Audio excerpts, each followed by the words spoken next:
Hello aking mga kabebe, it's me again, inyong inang Serena. So today's vlog, ipapakita ko sa inyo ang aking mga pinaghirapan bilang OFW. Ito isang inspirasyon para sa inyo. So, nakikita nyo yan. Yan yung aking munting kaharian, yung mga talaba. Ayan, mga talaba yarn. And then, itong aking mother dear, okay? So, naghuhulog sila ng maraming mga maliliit na alimango dahil yung ginagawa ko, bumibili ako ng mga maliliit na alimango. And then, after that, nilalagay ko siya sa aking fish pan. Yes, so meron akong mga prawns, yung mga tinatawag na tiger shrimps. Tapos, at sa kabila naman, meron naman tayo mga alimango. Sa kabila naman, meron tayong mga bangos. So, kailangan talaga, bilang OFW, kailangan talaga natin magiging business-minded dime. So, ayan yung aking father dear, nagbibilang ng mga maliliit na crab kasi may nag-deliver sa amin na almost 200 na baby crabs. So, binili namin yon per piece. So, kaya siya binibilang dahil binibili din siya ng piraso. So, ayan.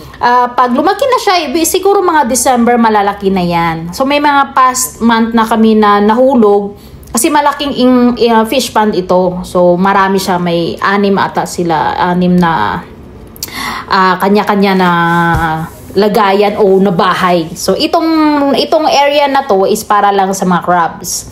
So, kailangan magiging businessman din tayo dahil kasi baka hindi tayo makapag-asawa ng afong dahil meron tayong dahil pag-uwi natin, meron tayong mga chika-chika.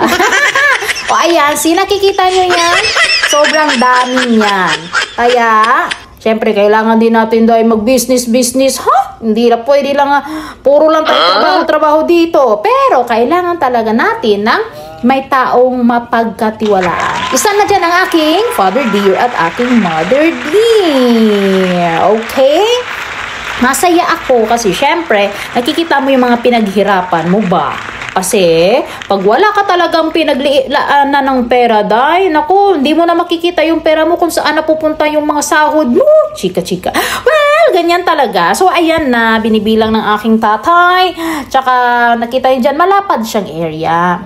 Kaya, kung gabi, kailangan talaga may nagbabantay doon. So, sa kabilang area naman, soon, meron ng asin kasi pag malapit na yung summer season ulit, yun, inaayos na yung mga, i-ready na ulit yung mga lagayan ng plastic doon, tsaka gagawan ng asin. So, ngayon, ito muna, crabs, tapos mga lukon, yung prawns, shrimps, mga tiger shrimps, mga bangus, yun muna yung sa ngayon yung aking pinagkakaabalahan while andito ako sa Hong Kong. Kasi gusto ko na pag uwi ko, pag bakasyon ko, meron akong makakain. Only kain seafoods. Ganon. Grabe. Ang negosyo ka lang talaga para kainin ba? Hindi, kasi masaya naman talaga ba? Tingnan nyo sila, di ba? Nakakagigil kaya magkita mo yung mga maliliit. Hindi masyado maliliit. Tama lang talaga siya na mga 2 months, sobrang malalaki na yan. So, dapat kailangan, on hand ka rin, kailangan na muntik na si mama makagat o nakita nyo yun.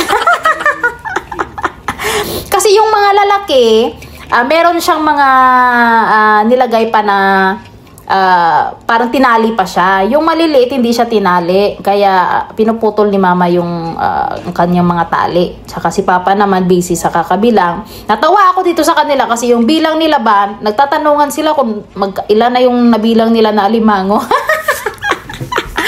Ang saya lang kaya. Kaya i-share ko lang ito kasi bilang OFW talaga, hindi forever na andito tayo sa Hong Kong or sa ibang bansa. So, kailangan talaga, meron tayong pinaglalaanan. Okay? Sa akin lang yon. Kasi, syempre, iba man yung mindset ng ibang tao. So, kaya mas okay sa akin talaga meron akong mga extra income pagdating sa Pilipinas. Importante doon is may tao ka talagang mapagkakatiwalaan. Kasi yun yung pinaka-the best way na hindi masasayang yung pera mo. Uy, chika! Grabe, ganyan lang. Wala lang, chika lang yan. Ay, grabe! So, ayan na, nakakapagod man yan magkaupo-upong dalawang matanda na to. Pero nag-i-enjoy mga yan. Akala mo, ha? Ganyan yan yung dalawa na yan. Pero sus, bising-bising dalawa na yan. Tapos, ito kasi yung bagyo na yan, may bahay kubo kami dyan sa gitna. Nasira na nga siya. So, kaya, nag-request yung aking father dear na ipaayos ulit yun para sa gabi, dyan siya matutulog. Para ma-monitor niya every night kasi minsan hindi natin maiwasan na baka may ganon. O, walang wakwakday. Kundi, mga chararat, yung mga nangunguha ng hindi sa kanila, ganon. So, ayun, may isang nahulog na merong pang tali, hindi pa nakuha. Kaya, ayun, kinuha ulit ni mama, tapos ginupit ulit yung tali. So, dyan, di na alam kung ilan na daw yung binilang niya. Ito. No. Nakalimutan niya kung ilan na yung bilang niya. Pero nakakawili siya.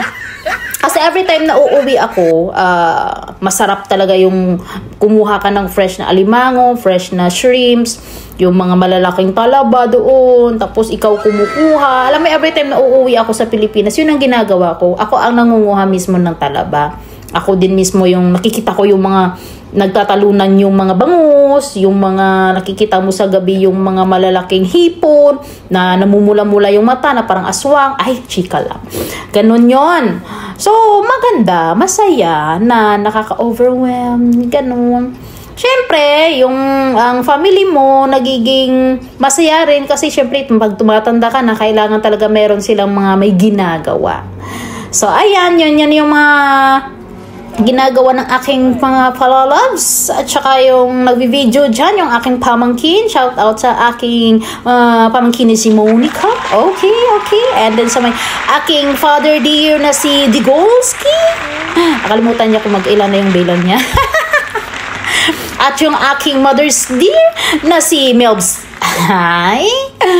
Well, hindi na ako tatagal kasi mahaba-haba na to yung aking mga voice over day. Pero pag hindi ka pa nasawa sa aking voice over, syempre, huwag mo kalimutan na i-follow, i-share, at saka i-like ang aking post. Pero minsan na ako din nag-voice over day kasi masama man na yung minsan yung maririnig mo yung boses ko, nakakagigil. O siya, malapit na matapos maubos yung ating alimango. Well, salamat sa mga nanunood at nakinig sa aking voiceover.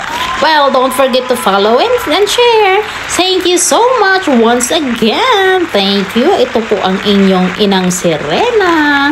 At nag-enjoy naman kayo sa panunood ng aking mga mahiwagang mga anakes. Ayan, tingnan mo yung mga tilapia. Ay, nung sus ko. Kung hindi mo yan makikita rin, mamamatay lang sila, sayang. So, ito na yung aking nanay-tatay. O pauwian na, nag-i-enjoy na sila dahil maraming nagtatalunan ng mga bangus. At nag-enjoy na sila. At of course, gutom na mga yan. So, kailangan ng umuwi. Okay, thank you. Bye-bye.